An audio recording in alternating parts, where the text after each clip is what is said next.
panel is about the necessary control of costs. We're going to look at the way that colleges spend money. So let me ask our panelists and our moderator to join us. Doug Belkin, reporter at the Wall Street Journal. He's been at the Journal since 2007. He's been a significant writer as well for the Philadelphia Inquirer and for the Boston Globe. He's covered many stories, has done some extraordinary writing about not just cost, but also academic quality. We are honored that he's going to take the role of moderating this important panel. And so let me turn it over to you, Doug, with many thanks for being here. Thank you very much. It's a pleasure to be here. Thank you, everybody, for coming. I'm going to start off with a little story about how the newspaper business has changed in the 20 years I've been in it. And about a year ago, we began to get information breaking down the clicks on every story. All the reporters, all the editors now can see what gets written. So it's very interesting to see what drives readership. In higher education, there's one subject that is head and shoulders above everything else, and that is, how do I get my son or daughter into Harvard? The issue of free speech is a big driver, but secularly, the largest issue is cost.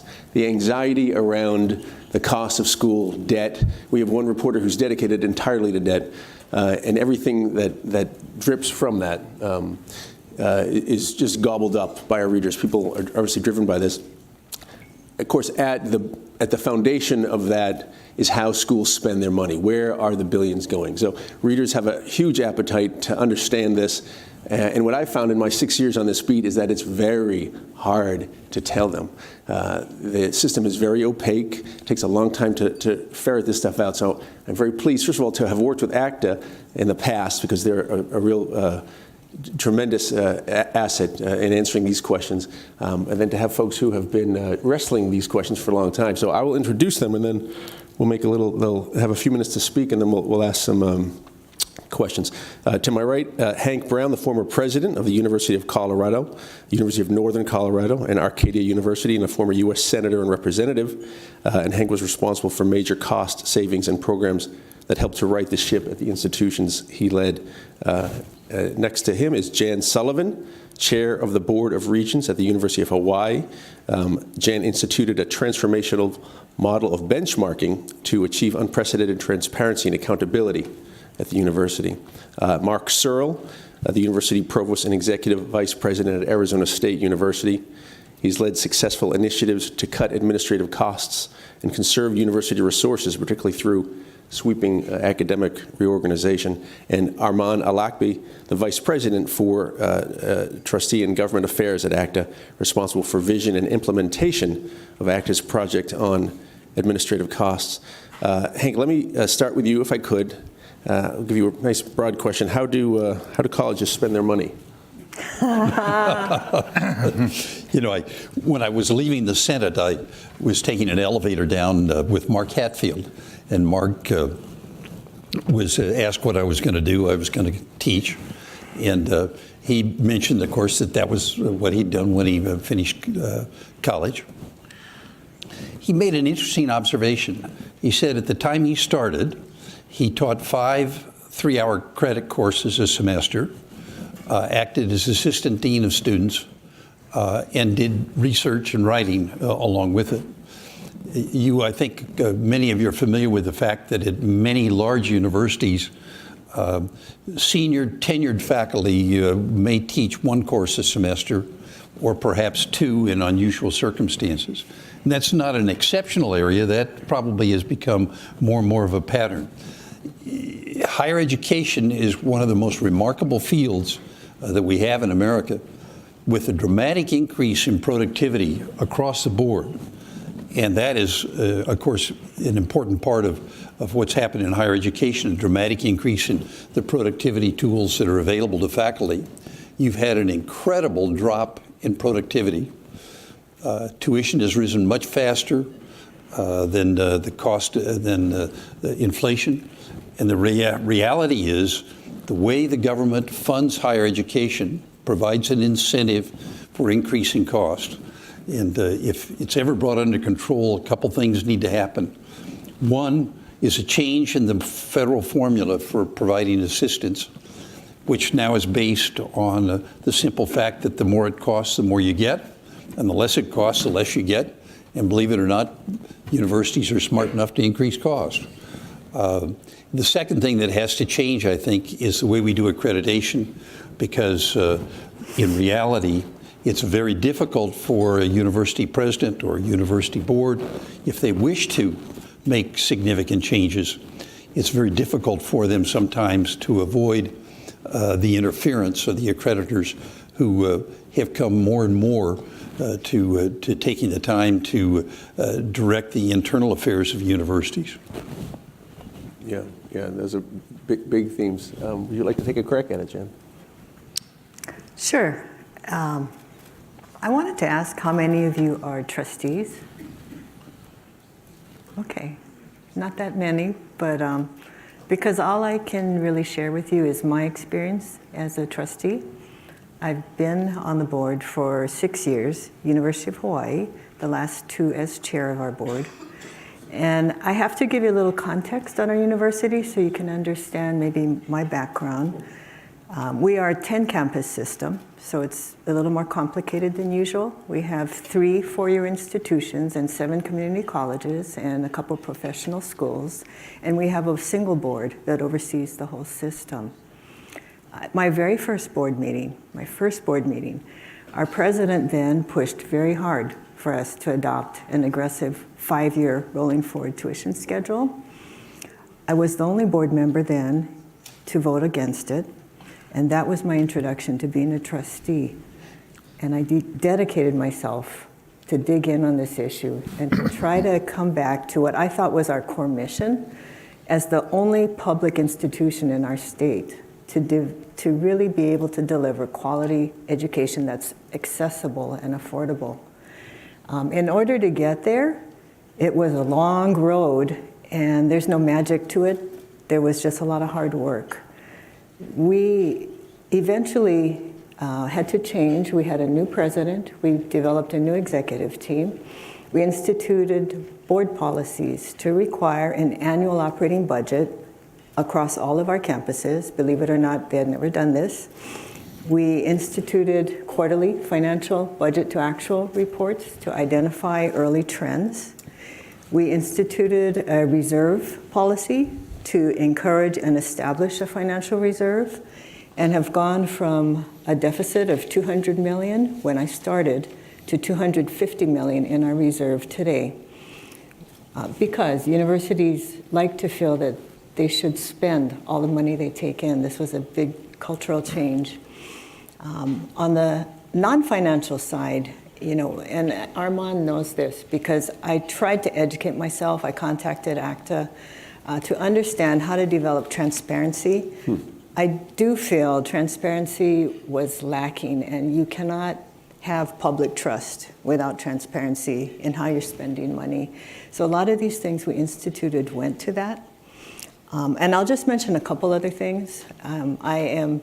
One of the most fun things I did was to lead a task group with students, faculty, and trustees to develop a sweeping sustainability policy for all of our campuses. I mention this because energy is one of our largest controllable expenses. We established an aggressive schedule, and I'm very proud that our Maui campus is ahead of schedule and will be 95% energy sustainability by the end of this year. It took us 2 years as a board working with the administration to adopt a new policy. It's called an Integrated Academic and Facilities Policy. I call it our silo busting policy because universities, I learned, are extremely siloed and don't like to share. So across our system now, academic programs have to be evaluated in light of what already exists and what makes sense across the campuses. Our facilities now, by policy, are going to be rewarded for being collaborative. So classrooms, lab space, shared study space will not belong to departments. They will have to be shared by campuses. I suspect we are in the middle of implementing this, and it will probably be one of the hardest things we'll actually have to implement on the ground. That's a lot. I could keep going, but I'll stop here. So in 5 minutes, we need to change the accreditation system. We need to change the federal funding mechanism. We need to change the incentives in higher education. We need to change the accounting systems in higher education. And we need to introduce more transparency. So a few small little items. Mark, I don't know if you've made any of those changes at your school. Well, thank you. At Arizona State University, one of the things we decided very early on is that we needed to actually change the intellectual culture of how we approached problems, and that then drives a different organizational structure, because the problems that we're trying to resolve are not problems that are within siloed disciplines anymore. That doesn't make sense. And so using that frame and developing what we call now the Arizona State University Charter, which talks about us being inclusive, not exclusive, taking responsibility for the success of our students, taking responsibility to advance knowledge, and for the success and well-being of the communities we serve, has been a galvanizing touchstone for us to actually drive organizational change. Now, how much? Well, we've eliminated about 80 departments or colleges over the last 10 years. We've probably created maybe 30 new ones. We eliminated all the campus administration we run 4 campuses. There are no campus administrators. I am the provost of the entire university. All deans report to me no matter what geography they are situated in. There is no CFO on each campus. There's no research person on each campus. It is strictly, I have, if you including the university librarian, I have 20 deans who report to me. Now that's not 20 colleges, it's actually 16 colleges, but the liberal arts and sciences has a dean of natural sciences, a dean of social sciences, a dean of humanities, and then a dean of the overall college. So it's a little more complex. Plus ASU has a interesting structure because I actually have 3 arts and sciences colleges. At any rate, that's for another day. But at any rate, the upshot of this was that we were able to engage faculty in redesigning how we organize, and have saved an enormous amount of money that way. So the first one was when we had a department of microbiology, a department of plant biology, and a department of biology, which was reminiscent to me because I'd left an institution that had a department of mathematics, a department of applied mathematics, a department of statistics, and a department of actuarial mathematics, and they were never going to talk to each other. And well, we got the faculty all in a room, and led by the then dean, and over a few months, they came back to us with a proposal to create a school of life sciences and have self-organizing faculties that would be dynamic, that they would not be fixed. And so the School of Life Sciences exists today. They have about 110 faculty or 120 faculty in it. They have no departments. And they have one administration for the whole school, and they indeed have these faculty groups that can be moved about and changed as they see fit. Their research productivity has risen enormously. They, unlike not that your example is incorrect, but unlike many places in the School of Life Sciences, they have probably, out of the 110, I think about 100 faculty are tenured or tenure track. They all teach, and they teach all their students. So they're not making it on some other basis in terms of meeting their teaching goals. And they have huge demand, as you can imagine, in that particular career area. So became an opportunity for us to advance. And then I will quickly say that then we got hit by the recession as we were starting to move down this path. And we made 2 very important decisions as we were planning to figure out how to get through the recession. And one was that we needed to come out stronger intellectually, and we needed to come out stronger financially.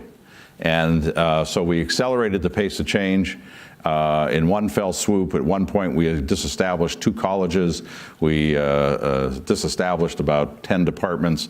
And that one move, we saved that particular year about $6 million in annual operating expenses by eliminating a lot of administrators and other kinds of things we didn't need to spend money on. And so it has been an effective path for us, and it has actually resulted in strengthening the institution and helping us meet our goals to a greater degree than we otherwise would.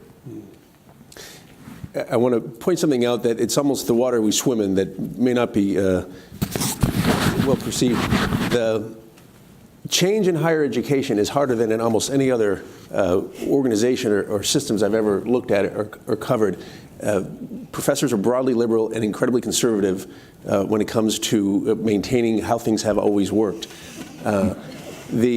The number Yes. of faculty votes of no confidence in presidents around the country is up 3- and 4-fold in the past few years as presidents begin to push to make cuts, and faculty don't like that, and they're pushing back in the way shared governance, and it just makes this harder. At the root of this is transparency. What's going on? People are beginning now to, I think, get a better line. And Armand, you've done some work now on this. Thank you. So I spent a lot of time thinking about how exactly does this whole cost thing fit into kind of ACTA's paradigm for accountability in higher education. What's the role of trustees? How can we help motivate the various constituencies to get at this problem, and why even to begin with? So I would start out by looking at the big picture and looking at what the problem is, and the numbers really can bear out. So was it in the last 20 years or so, tuition and fees at the average 4-year private, not-for-profit university has gone up 65% at an inflation-adjusted rate. You look at the public universities, it's more than doubled. Now, I have yet to find an investment vehicle with an acceptable amount of risk that can boast that kind of return, and that terrifies me. And by the way, if any of you know of any of those, I'd love to chat with you at lunch. But even if you take out the whole thing, if you don't have children or grandchildren who are attending college or plan to attend someday, there's still this major social issue of the rising cost of college and an unsustainable rate. According to the Federal Reserve, I think student debt now totals over $1.5 trillion. I was just reading a survey the other day about over half of young people, ages 18 to 29, put off a major life milestone, such as getting married or buying a house, specifically because of student debt. Now, to be fair, this is an incredibly complicated issue, and there are a lot of contributing factors. But since we're talking about here on panel about how do colleges spend money, and really ACTA's traditional approach to approaching higher education's challenges has been to empower trustees to handle these issues at the institutional level. I guess the most important thing is to really talk about really what drives costs. So, spending is the operative here. So we look at it from a trustee perspective. As trustees, that you are the only constituency on campus whose express purpose is to be a fiduciary to ensure that the institution serves that public interest, getting back to these greater social issues of cost and access, et cetera. But whenever you're signing off on an annual budget or approving a tuition increase or what have you, you're still, trustees are really at the core there. They're signing off on the dotted line. But as you know, universities are very complicated enterprises, and Jen, you could probably tell far better than I could that trusteeship is an incredibly difficult job. You have to have this balance between circumspection and trust, and with all these competing issues, I can't imagine there's much time to sit back and say, well, how are we safeguarding value? So we have at ACTA our project on administrative costs, and really the best way to sum it up is just with one proposition, that if we can provide trustees with the resources to be able to initiate these conversations about cost effectiveness on campus, then they can take the lead and work from there to ensure that resources are being used most prudently. So last year, we released How Much is Too Much, a guide to controlling administrative costs. This is a publication where we laid out the median administrative to instructional spending ratios for institutions based on sector. So basically the the amount of money that the typical college spends on administration versus instruction. And we challenge boards, go talk to your institutional research offices. Here are the numbers. Go ask, how does your school stacked up? And so far, many have. I mean, we've I think, close to 50 schools now, including major private universities, public university systems, have contacted us and said, hey, how do you do this? We'll work with you on this. How do we benchmark? So the next step, which is where we are now, is just figuring out, well, why does a board need to wait? Why do schools need to wait for ACTA to release a report in order to do this kind of investigative work? How do you benchmark? How can we do that on our own? So a lot of the information that we use in our research and a lot of public policy organizations use is mainly publicly available data from the Department of Education's Integrated Post-Secondary Education Data System, so commonly known as IPEDS. Great system, very robust, all kinds of statistics. I mean, the federal government obtains an enormous amount of data from any Title IV participating institution. But for all the analysis that you could do and the value of this data set, it's really not the most intuitive system in the world. I mean, it's great for public policy professionals, great for those in the higher education field specific, but for lawmakers and for the general public, now it's just not intuitive. We hear this from trustees all the time. So this year, we are about to embark on releasing a comprehensive website to allow, yes, even the general public, trustees, lawmakers, the ability to benchmark their institution against others on a variety of cost-effectiveness measures, including trends in administrative spending versus instructional spending, or tuition as a function of state median household income. Another feature that'll be in this site will be to allow users to predict what the additional cost per student will be for adding simulating a certain number of new administrative positions. So really, it's about democratizing the data and making sure that trustees, boards have those independent resources where they can go into a boardroom and say, hey, I've done my homework, help me out with this. Help me figure out where do we stand and how can we do better.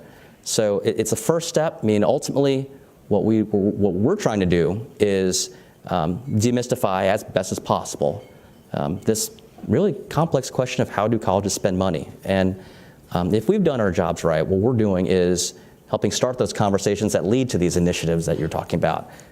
It's really just a first step, but it's what our contribution is to this. Doug, I want to elaborate on one point that tied to your comment, which is I think that what you're referring to is also an issue of leadership of the president and the executive staff of the institution. So our president has mandated from the day one that he started that every academic who holds an administrative position teaches. So I teach every fall. President teaches every spring. I have a doctoral student. I have an active research program. I don't give up any of the responsibilities of being a professor by virtue of my administrative responsibilities, except I get to teach less. But that has become a very important part of that, and it is driven by the leadership to make sure that there's that kind of accountability, to the point I think that Hank was making in his opening comments. I want to highlight the value of this tool that you folks are building with another quick story to try to benchmark learning gains at colleges, which seems like a fairly basic question. How much are kids learning when they go to school? How you determine that? It shouldn't be that hard to determine. That project at the Journal took about a year because we had to put out freedom of information requests for test results for a certain exam to benchmark them, because it doesn't exist, because that's not how the industry works. So I think this scrutiny is driving pressure, which is going to eventually, well, I don't know, what's it going to eventually do? Well, you put your finger on, I think, one of the keys towards turning this around, and that is measuring how much a student learns. A lot of institutions go to the professional exams that are out there, but as you know, that's a pretty limited portion of your student body that you go through. But I think one of the key elements to move forward in all of this will be developing standards that measure learning. ACTA has been a leader in trying to work in that area, but clearly that's the fundamental thing you would do in any enterprise, is take a look at measuring your results, seeing what works and what doesn't work. Obviously, your very fine institutions get a head start on that because they only admit students that are very bright to begin with it. But measuring results when you come in versus when you leave, I think, is one of the keys towards improving the quality of our education. So is there going to be a college exit examination in 10 years? Well, the problem is that you would face assassination on most campuses by the faculty if you did that. But yes, I think you're headed that way. And frankly, I think the tool in it will be when employers begin to ask for some measure of what you know when they hire you. And you see that becoming the case. There's more and more jobs in America now that are based on certifications, not simply a degree. Right. Well, and there are a number already of nationally normed instruments of student learning gains. So, like the collegiate learning assessment, and where you can test the cohort of incoming and graduating students, and you can control for selectivity. So, I mean, just to say, there are measures that can be even independent of how bright the students are coming in, where you can see what the progress is. And so, I mean, there are, it's available. I'm not sure how widespread, though. Well, but the problem with the CLA is that you can do exactly what you said, but you cannot control for whether the student at the exit is doing this test for any reason other than to complete the test. So we tried it. We even paid the students. We didn't get any good results because there was nothing in it. They didn't control their graduation, didn't control anything. So there was no incentive for them to answer this in some earnest way. So what we have moved towards, assessment is critical. I'm not sure an exam we're a little, to paraphrase No Child Left Behind, we're a little bit no test left behind in this country. And and I think that we ought to be doing some of the things that we're moving towards. So we have students create digital portfolios. Mm. And the great thing about the digital portfolio is that they put all their work in the digital portfolio, and then they can have multiple portfolios within that. And they can, and we can go in and assess the actual work they're doing by looking against the rubrics of what we expected them to learn for degree X or degree Y, et cetera. And as we mature this, we think that this will be a much better indicator. Plus, the student can now export that to LinkedIn, or they can just display that portfolio publicly so that a prospective employer can see the attributes of what they can do, how well they can write, how well they can do something in analytics, et cetera, how well they can do something that might be more complex or creative, depending upon what the task is or the nature of the job, and other certifications they might have picked up along the way. So I think that assessment's a complex issue, but it's not ever going to be resolved by a singular test. Mm. Can I add to that? I probably have a little different perspective. Okay. I think the difficulty for us with universities is preparing our students for jobs of the future. Jobs of the future by nature don't exist today. So when you try to think about what is it you need to do that's core to teach to them, clearly you have to have quality in basic education. But I think there are qualities that are harder to quantify that are needed. You need to be adaptable. You need to be able to learn new things constantly over a multitude of years. You will not just have one career if you're adapting to the future. These are harder things to teach. Entrepreneurship, innovation. That's what I'm struggling with right now, trying to think about how do you not just measure, but actually encourage students to broaden their education, because I don't think universities have quite got onto that yet. We talk a lot about innovation, but it is a very hard thing to institutionalize. So.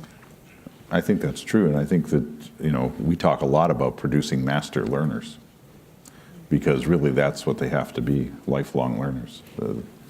They have to come out with certain sets of abilities and knowledge, but they also have to be paramount in their capacity to continue to learn.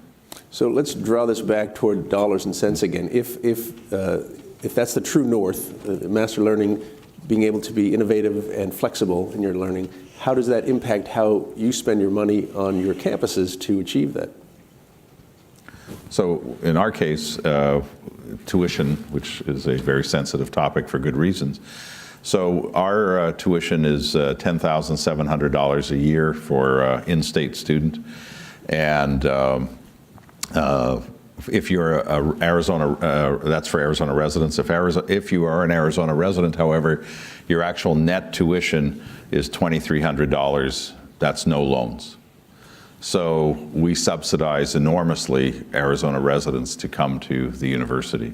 And if you earn less than if you come from a family earning less than $45,000, we pay the whole shot for all 4 years, plus room and board and books.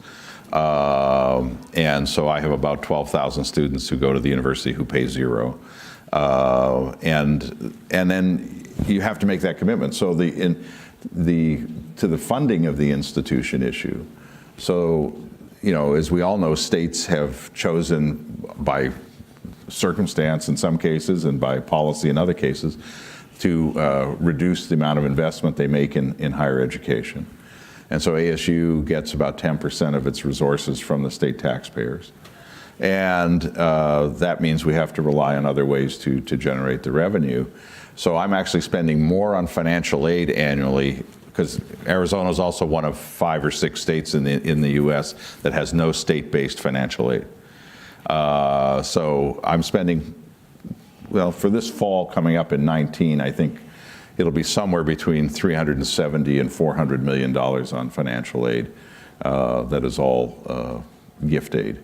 And that's from university resources. And so that's the only way, is if you make that commitment, that you're going to get students and make the place accessible for students who would otherwise not have a pathway to get an education. And that's really important. We also analyze this so that we can see that our financial aid up to families earning about $80,000 is hugely substantial.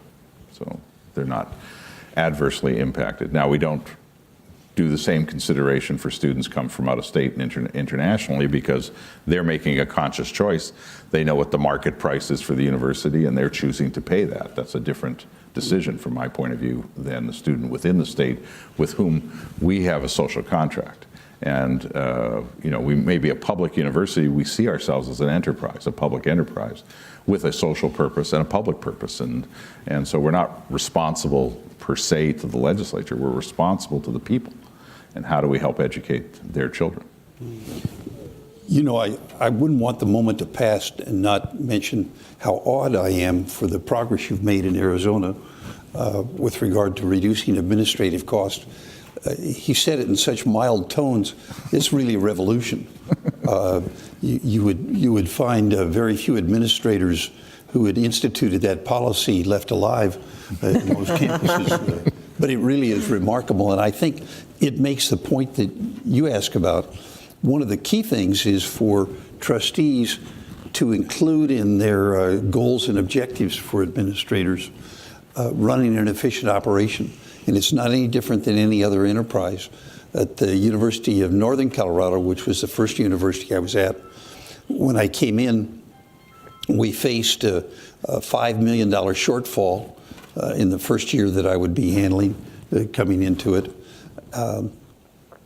And what we did over 4 years is eliminate over $7 million in overhead expense, administrative cost, and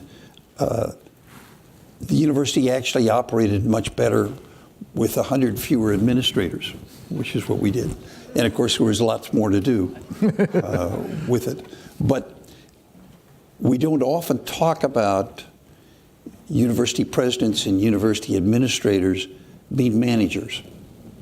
And the reality is that the universities need managers just like any enterprise does. We did things like privatize the bookstore. It was an easy decision. It saved us a couple $1 million in inventory expense, but it also saved us $500,000 a year in expense. And it was simply a matter of going through all of the things the university did and doing what you'd naturally do. Ask if there's a better way to do it. You may be surprised to learn that that's not normal fare at most universities. true. There's another cost driver that we haven't really talked about yet, and that's facilities use, classroom utilization. And so, Jan, when you mentioned kind of the sustainability initiative, can maybe think about this in a way, because we've looked at several state reports looked at kind of the use of classrooms, how many hours per week are they used, what hours of the week, what hours of the day are they being used, what days of the week, and so we've almost universally found these patterns where 10 a.m. to 2 p.m. is your typical Monday through Thursday, and then Friday afternoon, empty buildings. So I mean, I'm just kind of curious how folks have addressed that issue, generally speaking, particularly with all these, these emerging alternate delivery models, et cetera. We actually did a campus-wide study of utilization and found exactly that. And it's one of the things I failed to mention is we established something new for the university, a 6-year CIP plan, capital improvement plan. The idea of doing a long-term facility plan was that we could have a broader overlook of how facilities should be used collaboratively over a longer period of time, and to also help us on the cost side to plan our bond issue strategies. So we're in the middle of trying to work the departments together to actually make maximum use of facilities. Yeah. So we have attacked it multiple ways. One of which is that we don't spend any of our own money to build residence facilities for our students. They're all it's all public-private partnerships. The private capital comes from the private sector. They build it. Companies like American Campus Communities and others that some of you may have used. And with some other partners, I mean, that's been probably over the last 10 or 15 years, upwards of getting close to $1 billion of capital investment on the campus that we didn't underwrite. And then scheduling and facility use is paramount. So I get that request all the time. Could be from one campus or another that, well, we have fewer students on this campus, and the Tempe campus is really big, and so we understand why you're this, but why can't we have, it's like everybody wants Friday off. But the best story I get, and the one I think is the most amusing, is that students won't come on Fridays. I said, this is like the biggest nonsense I've ever heard propagated. I said, if you schedule it, they will come. And so earlier in my career, when I had to become more heavy-handed about this, I actually mandated that every college had to schedule 20% of their classes on Monday, Wednesday, and Friday. And shockingly, students were there. So we have, while we've had to advance building research facilities in order to attract faculty to drive our research mission and to have the capacity for that, we have been more conservative on the classroom side, waiting to fill from 7:30 in the morning till 9 o'clock at night. And so we run the whole gamut, and we run Monday to Friday. In fact, now I think on 2 of our campuses, we're back to running Saturday mornings. And that is actually a very healthy thing for us. And the other piece is on the technology side is that while we run a very large online operation as well, which is separate, not separate faculty, but separately in the sense that the students who are online are fully online. They're not ever coming to campus. For the students who are with us, they have to have at least 1 or 2 online experiences while they're undergraduates to understand what learning is going to be like in that world.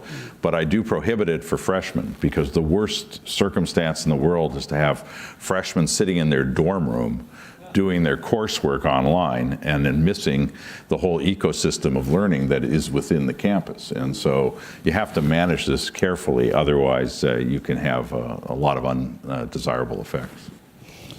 A couple quick stories that I hope you'll find to the point. The University of Colorado, we do a classroom utilization, which is standard practice, I think, at most universities. So you have a report as to when the classroom is used and when it's not used.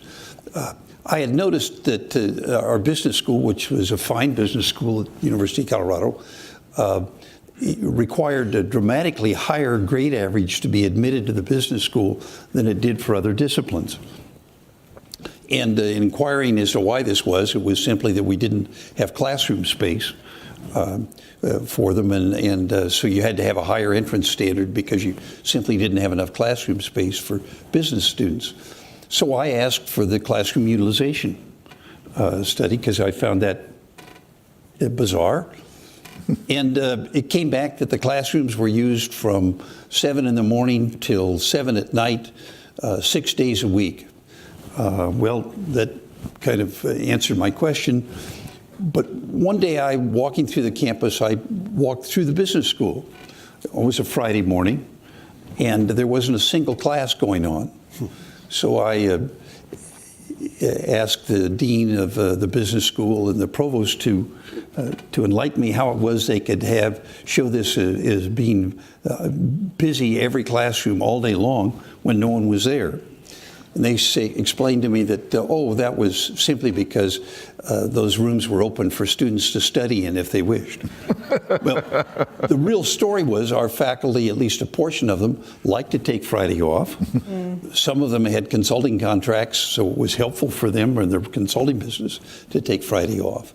And what we did was change the scheduling hours and dramatically increase the number of classes that were available in the business school. But that, I think, is not an unheard of story in campuses around the country.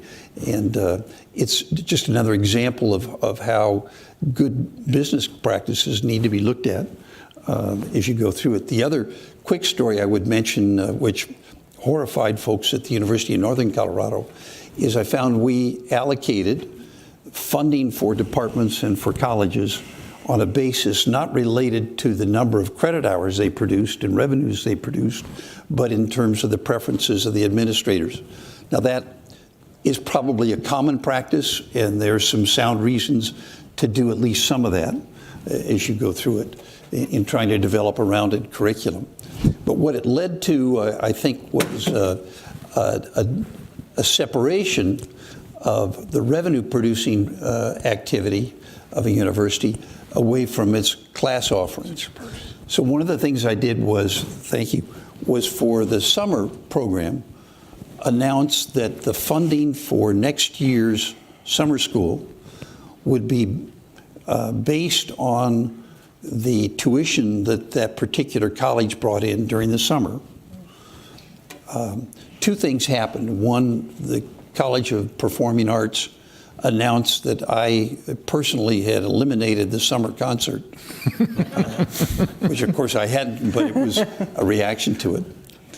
But the other thing that happened was that summer, knowing that would affect their funding, they offered far more classes, and we tripled enrollment for the summer in the College of Performing Arts to provide that incentive. So I suppose it's pretty simple, but making that connection between the funding that goes to a college and its faculty and the revenue they bring in is an element that is not commonly looked at many universities. So, Doug, to your question of where the money's spent, and follows on Hank's comment, is that there are only really two sources of money that I actually provide to the units, because otherwise they're somewhat generating their revenue. But the one is enrollment growth. And so if they have enrollment growth, they get $4,000 per new full-time equivalent undergraduate, and they get $4,000 for every full-time equivalent new master's student in a non-thesis master's.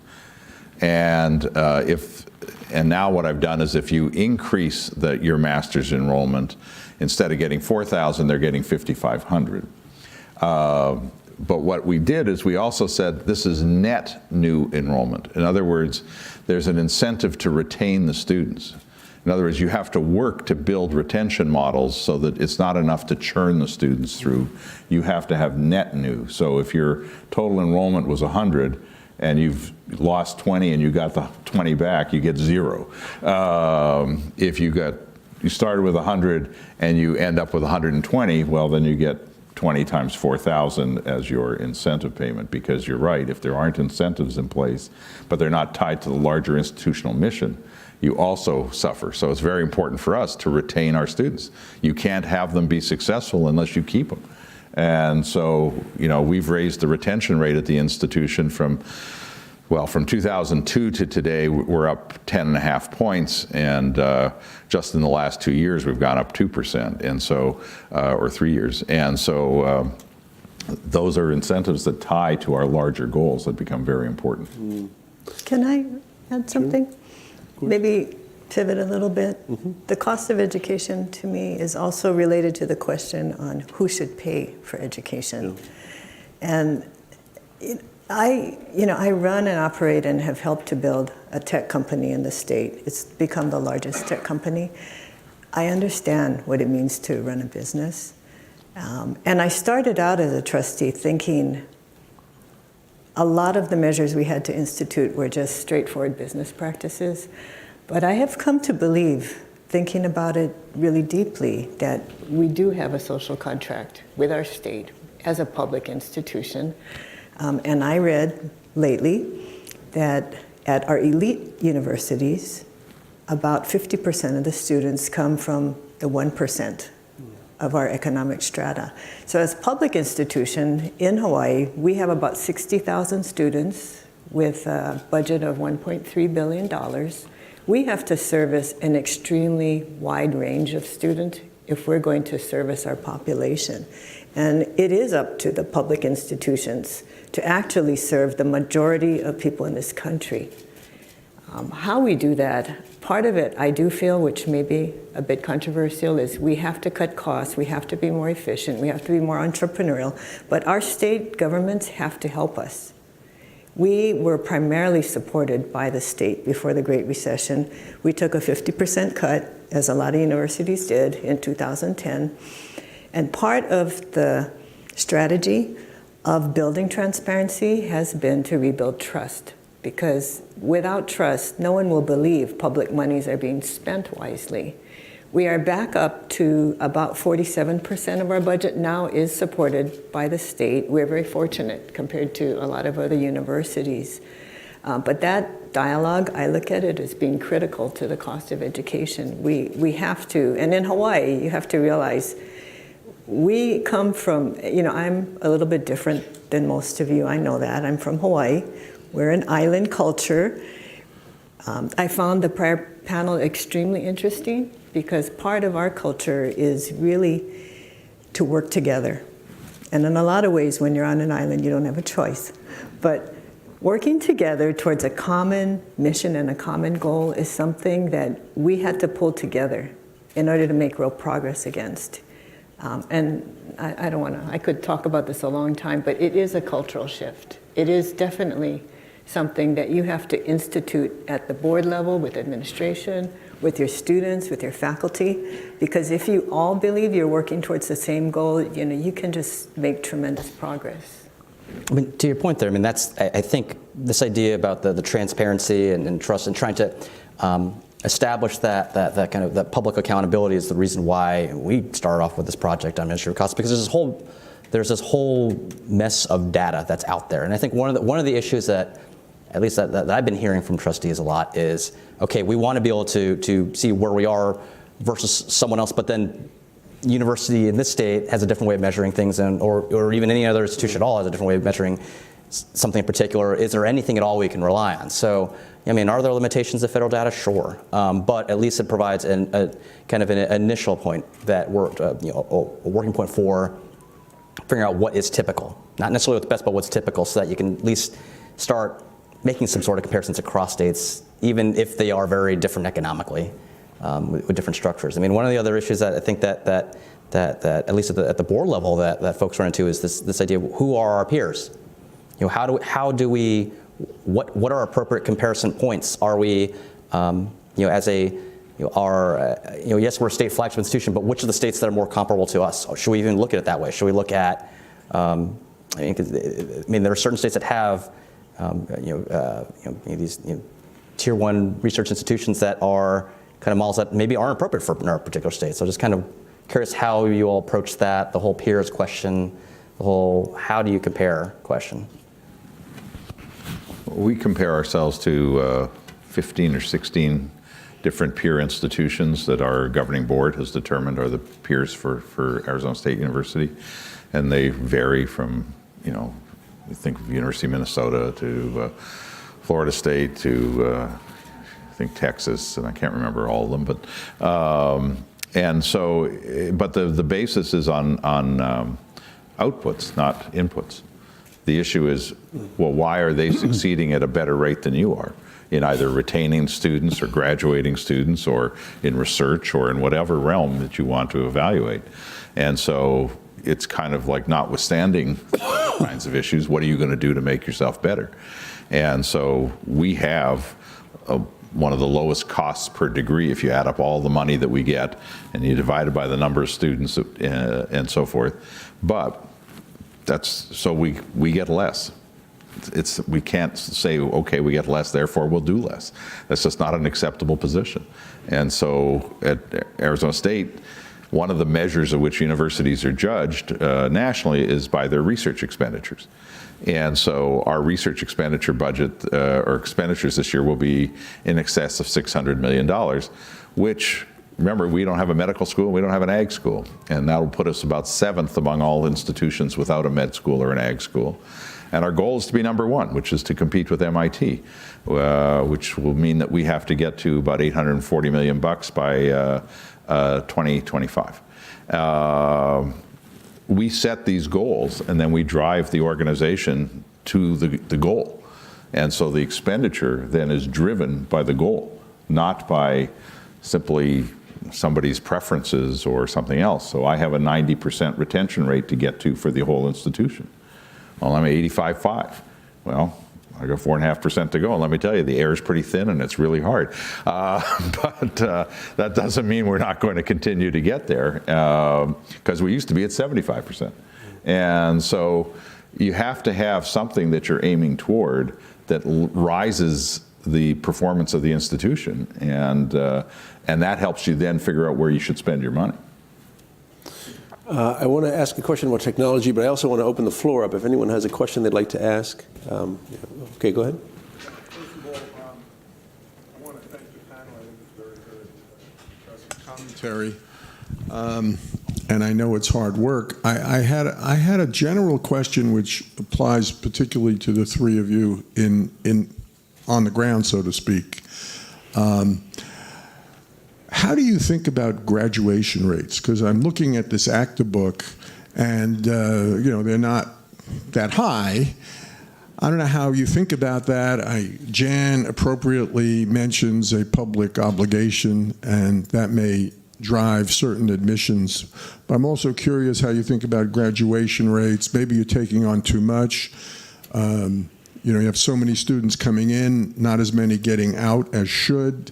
Would your costs be much lower if you took fewer people?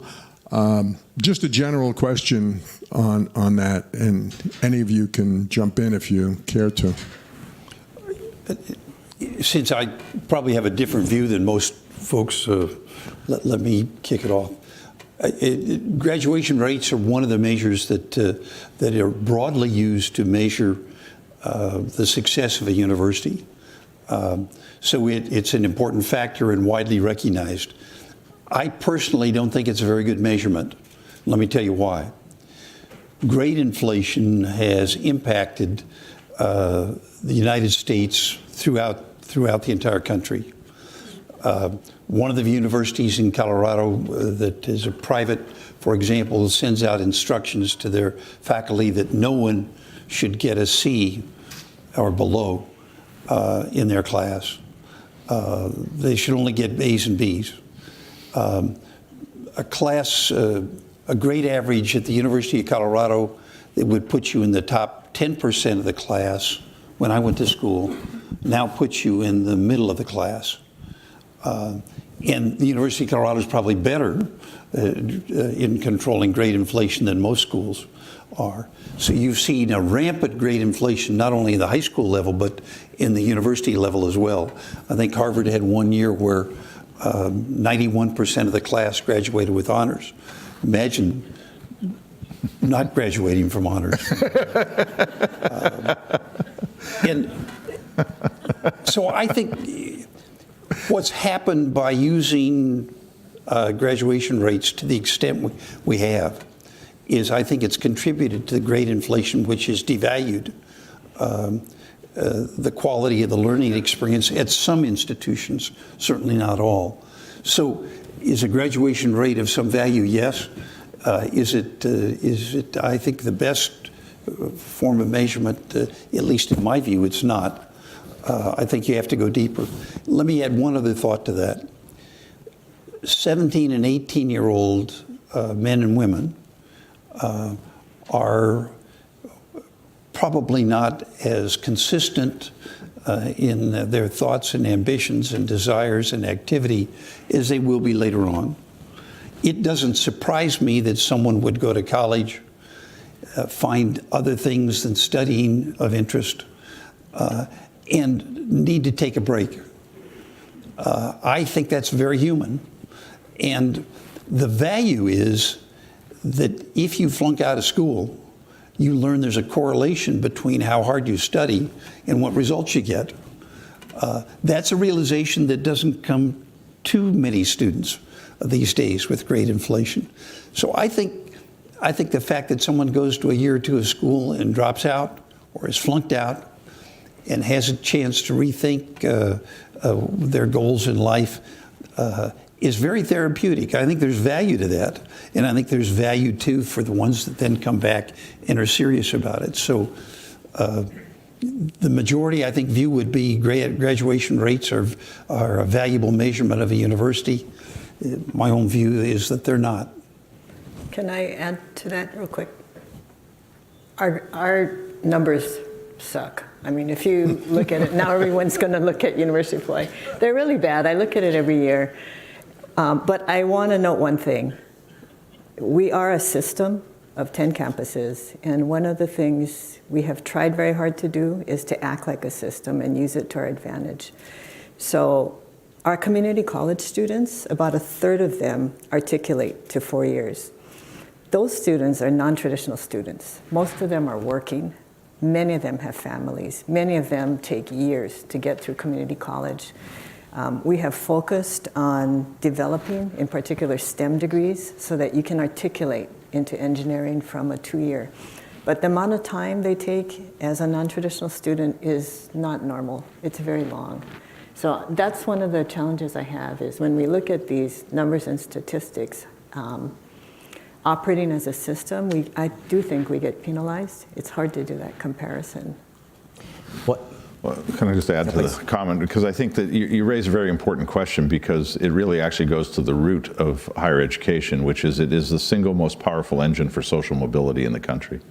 And if you start to exclude students on the basis of, well, we don't want to take you because you may not succeed, becomes, for me, very disconcerting. We've made a very conscious decision that we're going to take students and help them succeed. And so, I'm proud that our numbers are up actually more than 7 points from what's in the book, but it's a long way to go. But also, if you take out my graduation rate to 8 years, it's 80%.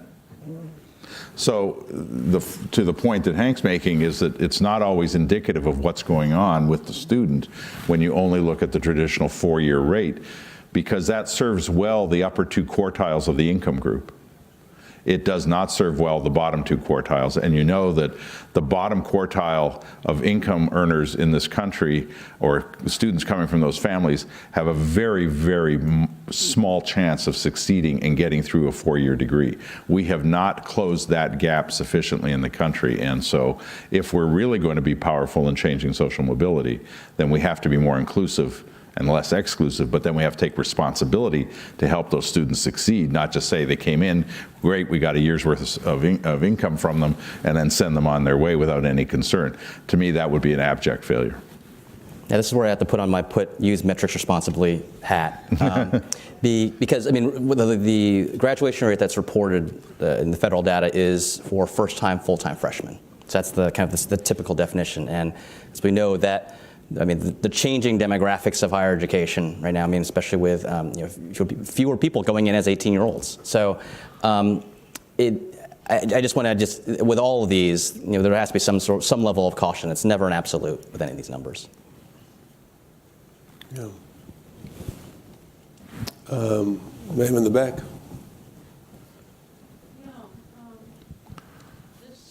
Thanks.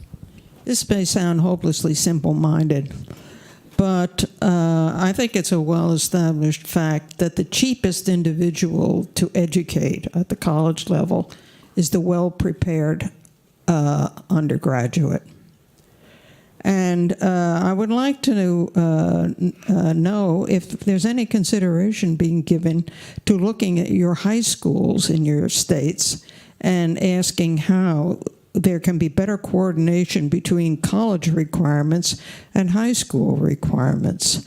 I think it would save a great deal of money in all of the additional services that are needed in order to have a competent undergraduate career. From your lips to God's ears. I can only tell you in Arizona, we have a really difficult situation. 50% of the students who graduate from Arizona high schools are not even eligible to apply to one of the Arizona public universities. So there is a huge disconnect at the high school level in terms of preparation and efforts to prepare students. It's a significant problem. We require, as do most universities, if not all, 4 years of mathematics from high school.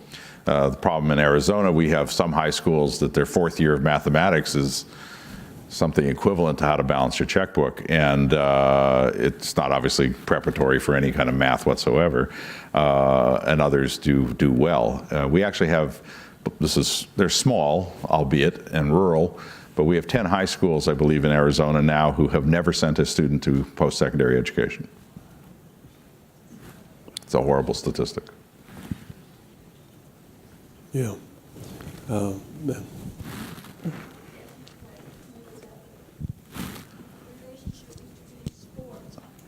Between sports and the colleges. The colleges recruit sports. So a child knows from 2nd grade that if I put long hours into sports and I'm successful, I'll get a free scholarship. And the parents know that. So in the United States, a lot of parents are putting their children through ignoring the academics as much, but spending hours. Like, I know my son was asked to be on a swim team, and we said no, but because he would have to swim every single day throughout the year, even on vacations, because their swim team was very good. But most of those students, children, will not become professional athletes. But what they're trying to get is a college scholarship. So the colleges it's permeating to the elementary school that if you want a scholarship, you put your time not in academics, but you put it into sports. You swim, you play lacrosse, you play football. And they spend hours all year long in part of the summer training so that they can get a scholarship. And yet, once they leave college, they're not prepared for the world ahead. They haven't put the time into math, into science, into English, in writing well, in debating. All of the things that they should be doing in high school, all over the United States, they're not doing. In certain states more than others, like Texas, where there's so much emphasis on sports. What can the colleges do so they can give scholarships to worthy students without causing so many students to waste the time, well, not wasting, but putting too much time into athletics at the sake of academics? Your former president, Hank, what do you think? Actually, I think you find that many universities, a very substantial amount of money available for scholarships for the normal student, not simply athletics.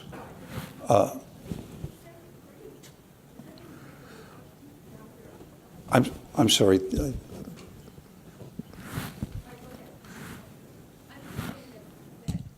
It's fine that the colleges give a lot of scholarships beyond athletics. All I'm saying is that the idea of scholarship for athletics has permeated so that you start in the school system we were in, you started lacrosse in 2nd grade, or you did football in elementary school.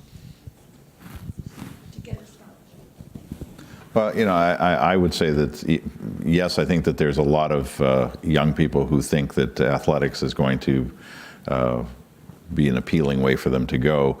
I think we probably have somewhere between 500 and 600 student athletes at the institution out of 74,000 face-to-face students.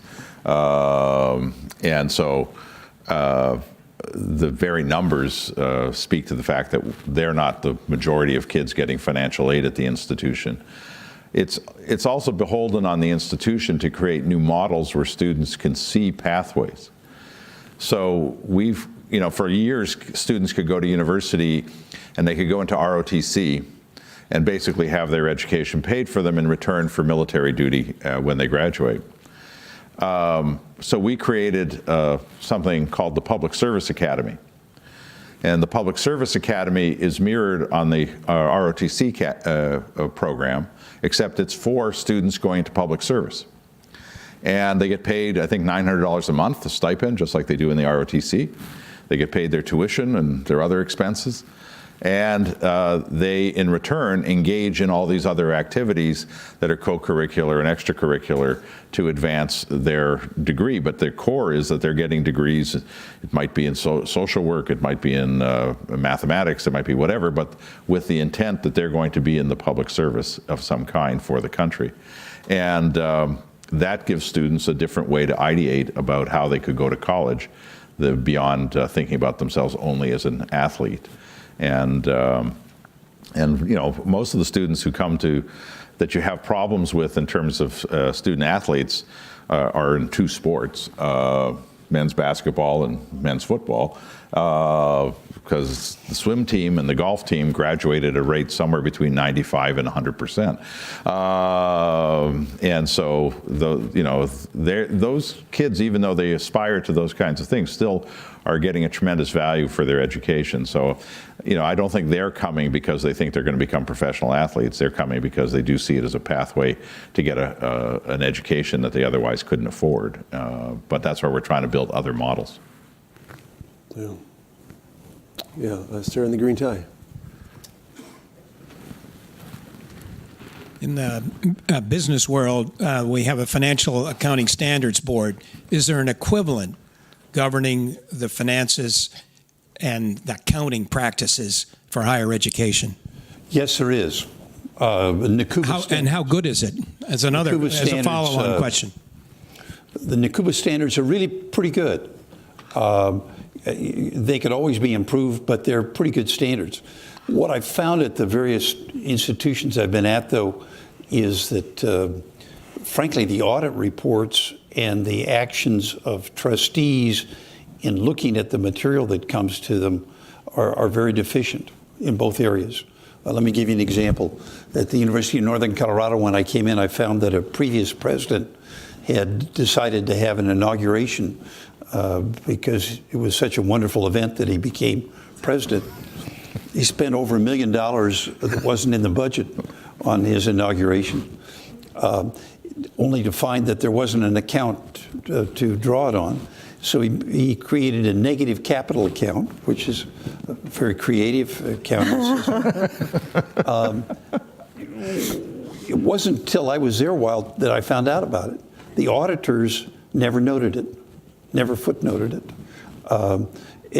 At the same institution, the previous president had retired senior faculty with a bonus system, paid them to retire, and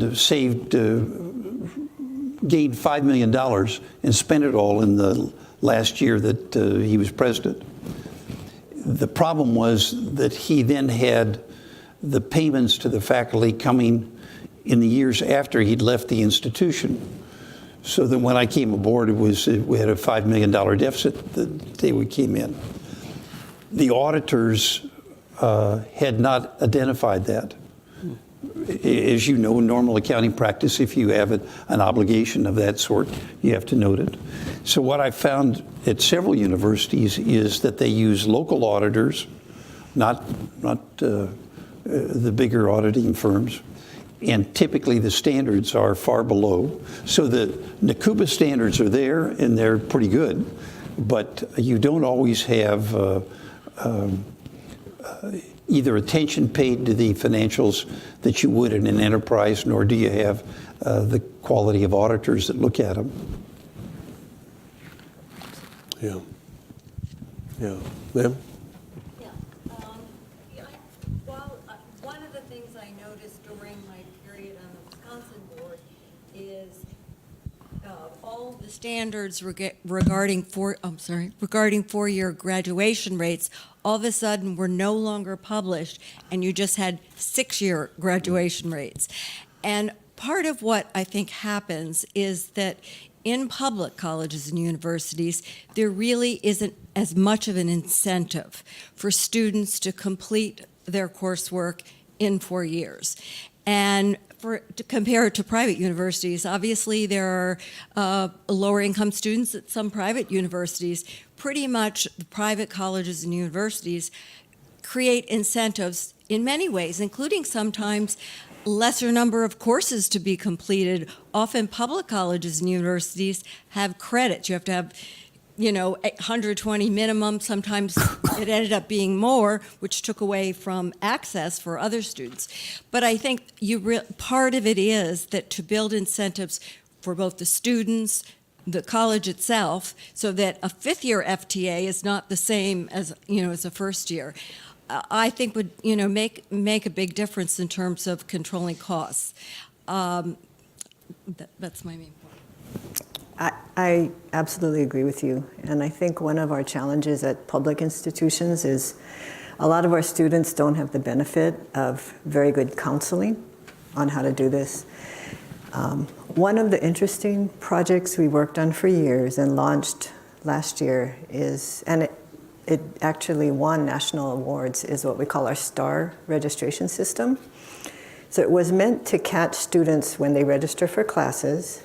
It's pretty straightforward, but it's a very good user interface, and you enter what you think your degree is going to be, and it maps out the courses you will need to take at a basic level to graduate in 4 years. You can pick any major and mix and match it, but it's set up to really show you, in order to have an efficient, cost-effective, efficient education, this is what you need to follow. Because I think a lot of them actually don't understand. It's not unusual to hear someone say they're in their 3rd year and I didn't realize I had to take this, this, or this. It's not a replacement for a live person that's going to be counseling you, but we found with the number of students we have to address, this has actually been a very effective tool. Yeah, I would say the technology has been a huge asset to raise graduation rates, because we give every student, they have something called e-advisor in addition to a human advisor. And e-advisor lays out the critical tracking courses. It tells them what they have to take in what sequence. If they go off that sequence, then the human intervenes. We run a data model every day at ASU, starting from the 2nd day of class, that runs just over 1,000 variables to predict whether or not students' risk for dropping out is rising or stable or declining. And if the risk is increasing at that moment, there's an intervention to address what's going on. It could be a crisis in the student's life. It could be any number of things. We also know that, interestingly enough, it's a very old-fashioned measure, but attendance is one of the single best indicators of whether or not a student's going to attend. It sounds obvious, but for a long time, universities ignored that. And so we now actually, all our English composition faculty take attendance. Math is done interactively with the computer software, so we know where they are. And then they all take another 1-credit course. And so at least we know in those 7 credits exactly if they're coming to class or not. And if they are, then chances are they'll be fine. We also use technology to see whether the student, one of the variables is, did the student go into their shell, which is either Blackboard or Canvas or another product that's used for course management, learning management systems. And if they're not in the shell within 2 days, there's something wrong, because that's where all the assignments are, that's where all the action is. So there's a lot of ways to engage that constructively and to help students succeed. And that's why I say I think it behooves us. And so one of the things we also did kind of goes to the course scheduling in a way, or classroom utilization, is we guarantee every student that every course they need to graduate will be available in the semester they need it. Okay, I think that's going to be the end of the panel. Thank you so much, folks, for sharing your wisdom and your insights today.